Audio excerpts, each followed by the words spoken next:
பிறப்புக்கும் எல்லா உயிர்க்கும் பிறந்த பின்னர் யாவதும் ஊரே யாவரும் கேலி. உண்பது நாழி உடுப்பது இரண்டே, உறைவிடம் என்பது ஒன்றே. உழைத்து வாழ்ந்தோம் உழைத்து வாழ்வோம்.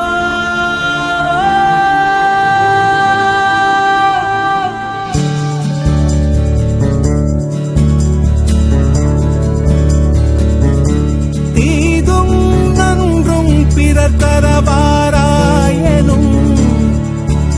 நன்மொழியே நம் பொன்மொழியா. போரை புறம் தள்ளி பொருளை பொதுவாக்கவே அமைதி வழிகாட்டும் அன்பு மொழி ஐயன் வள்ளுவரின் வாய்மொழியா. செம்மொழியான தமிழ் மொழியா, செம்மொழியான தமிழ் மொழியா, செம்மொழியான தமிழ் மொழியா, செம்மொழியான தமிழ் மொழியா.